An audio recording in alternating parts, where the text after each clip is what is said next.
चलिए अब रुक करेंगे न्यूज ब्लास्ट की खबरों का। विदेश मंत्री एस जयशंकर की अमेरिका यात्रा आज से 29 दिसंबर तक 6 दिवसीय यात्रा पर रहेंगे।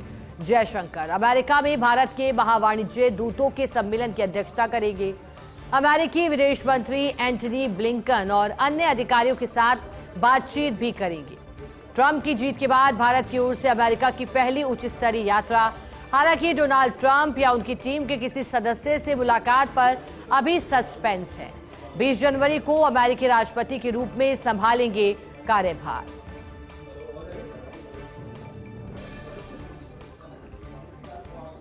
प्रधानमंत्री बाल पुरस्कार को लेकर खबर। इस बार 26 जनवरी को नहीं दिया जाएगा पुरस्कार। 26 दिसंबर को वीर बाल दिवस के मौके पर बाल पुरस्कार दिए जाएंगे। राष्ट्रपति द्रौपदी मुर्मू राष्ट्रपति भवन में समारोह में वितरित करेंगी। प्रधानमंत्री नरेंद्र मोदी इसके बाद भारत मंडपम में बच्चों से मिलेंगे। पीएम मोदी के आह्वान पर 2022 से 26 दिसंबर को मनाया जाता है वीर बाल दिवस। एक बार फिर रुक करते हैं न्यूज प्लस की खबरों का। पहाड़ों पर बर्फ, मैदानों में बूंदाबांदी से ठिठुर। पहाड़ी राज्यों में बर्फबारी से सैलानी खुश। शिमला में क्रिसमस से पहले सीजन की दूसरी बर्फबारी ने सैलानियों में जोश भर दिया। कश्मीर में चिल्ले कला के तीसरे दिन श्रीनगर में सोमवार को बर्फबारी हुई। श्रीनगर में पारा 0 से 8 डिग्री नीचे तक लुढ़क गया। पहलगाम में न्यूनतम तापमान -5 और गुलमर्ग में -4.8 डिग्री रहा। श्रीनगर में 50 सालों में दिसंबर की सबसे सर्द रात। 24 दिसंबर से जम्मू कश्मीर में भीषण शीतलहर की भविष्यवाणी। मैदानी क्षेत्रों में बारिश और सर्द हवाओं से तापमान में गिरावट का अनुमान। अल्लू अर्जुन की मुश्किलें बड़ी हैं। हैदराबाद के चिक्कड़पल्ली था पुलिस कर रही पूछताछ। 4 दिसंबर को पुष्पा 2 के प्रीमियर के दौरान संध्या थिएटर पहुंचे थे अभिनेता। इस दौरान भगदड़ में एक महिला की मौत हुई थी। इस मामले को लेकर हैदराबाद पुलिस ने जारी किया अल्लू को नोटिस। मामले में पहले भी जेल जा चुके हैं अल्लू अर्जुन। हालांकि तेलंगाना हाईकोर्ट ने अंतरिम जमानत उन्हें दी थी। अल्लू अर्जुन के हैदराबाद के जुबली हिल्स स्थित आवास पर कल प्रदर्शन हुआ था। एसीएस एनर्जी आलोक ने जीता विद्युत कार्मिकों का दिल। पेंशन के लिए आंदोलनरत हजारों कार्मिकों को नए साल पर तोहफा। दिसंबर 2024 से सभी कर्मचारियों की जीपीएफ कटौती की राह खुल गई। अगले माह मिलने वाली तनख्वाह में जीपीएफ कटौती का असर दिखेगा। दरअसल विद्युत कर्मचारी सीपीएफ ट्रस्ट की 20 दिसंबर को बैठक हुई थी। बैठक में निर्णय लिया गया कि ईपीएफओ को दिया जाएगा फाइनल नोटिस। 1.5 साल से लंबित प्रकरण के डिस्पोजल के लिए नोटिस देने का निर्णय लिया गया था। लेकिन राजस्थान विद्युत संयुक्त संघर्ष समिति पदाधिकारियों से जब एसीएस रूबरू हुए तो उन्होंने कर्मचारियों की पीड़ा समझी और नोटिस के बजाय सीधे एक्शन के निर्देश दे दिए। एसीएस निर्देश पर आरवीपीएनएल ने 5 निगमों को जीपीएफ कटौती का पत्र लिख दिया। इसके साथ ही दिसंबर 2024 से शुरू हुई कर्मचारियों की बहुप्रतीक्षित जीपीएफ कटौती। इस फैसले के लिए सभी कर्मचारी संगठनों ने एसीएस एनर्जी आलोक का आभार जताया। हालांकि निजीकरण के मुद्दे को लेकर विद्युत कर्मचारियों में अभी भी असंतोष बरकरार है।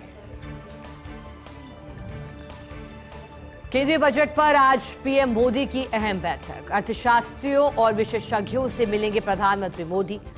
अर्थशास्त्रियों के विचार सुझाव जानेंगे प्रधानमंत्री मोदी। नीति आयोग के उपाध्यक्ष सुमन बेरी भी मौजूद रहेंगे। नीति आयोग के अन्य सदस्य भी बैठक में शामिल होंगे। 1 फरवरी को वित्त मंत्री निर्मला सीतारमण पेश करेंगी बजट। साल 2025-26 का बजट पेश करेंगी वित्त मंत्री निर्मला सीतारमण। और संसद धक्का मुक्की मामले पर सूत्रों की खबर है। संसद में धक्का मुक्की मामले की जांच जारी है। आज संसद का दौरा कर सकती है क्राइम ब्रांच। मंजूरी मिलते ही क्राइम सीन पर टीम जाएगी और सीन को रिक्रिएट करेगी क्राइम ब्रांच की टीम। क्राइम ब्रांच की टीम सीसीटीवी फुटेज भी देखेगी। दोनों घायल सांसदों के स्टेटमेंट भी क्राइम ब्रांच दर्ज करेगी। और अब चूंकि आज टीम पहुंचेगी, जो कुछ हुआ था संसद के शीतकालीन सत्र के अंतिम 2 दिनों में हंगामे की भेंट संसद का शीतकालीन सत्र चढ़ा। हंगामा इतना बड़ा कि हाथापाई पर नौबत आ गई।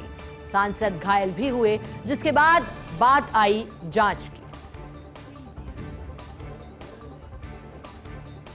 राज्य के महात्मा गांधी इंग्लिश मीडियम स्कूलों को शिक्षक मिलेंगे। 3737 इंग्लिश मीडियम स्कूलों को नए साल में शिक्षक मिल जाएंगे। अंग्रेजी माध्यम स्टाफ चयन परीक्षा 2024 का कल परिणाम घोषित हुआ था। इंग्लिश मीडियम स्कूलों के लिए 25 अगस्त को हुई थी स्टाफ चयन परीक्षा। शिक्षक शाला दर्पण पोर्टल पर स्टाफ लॉगिंग के जरिए परीक्षा परिणाम देख सकते हैं। 100 नंबर के प्रश्न पत्र में न्यूनतम 40% अंक अर्जित करने वाले टीचर इसके पात्र होंगे। मेरिट के आधार पर शिक्षकों को आवंटित किया जाएगा जिला। और प्रदेश में मावठ और शीतलहर ने सर्दी बढ़ा दी है। कल सीजन की पहली मावठ से दिन का तापमान गिर गया। बारिश के बाद दिन में चल रही शीतलहर ने ठिठुरन बढ़ा दी। शहरों में 10 डिग्री सेल्सियस तक गिरा दिन का अधिकतम तापमान।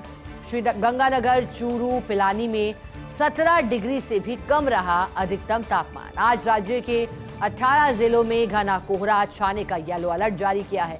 वहीं 26-27 दिसंबर से एक बार फिर बारिश का दौर शुरू होने की संभावना है। वहीं बादल छाने और उत्तरी हवाओं का असर धीमा पड़ने से रात का पारा फिर बढ़ गया। कई शहरों में रात का न्यूनतम पारा चढ़कर डबल डिजिट में आ गया।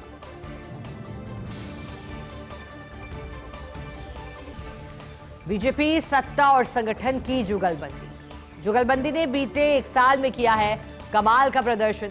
चाहे विधानसभा उपचुनाव जीत के परिणाम रहे हों या फिर पीएम नरेंद्र मोदी की रैलियों के सफल आयोजन की, बीजेपी प्रदेशाध्यक्ष मदन राठौड़ का बड़ा बयान है।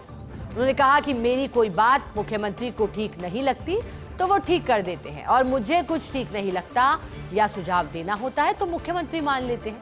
ऐसे हैं हमारे बीच के संबंध, वो एक सच्चे जनसेवक हैं।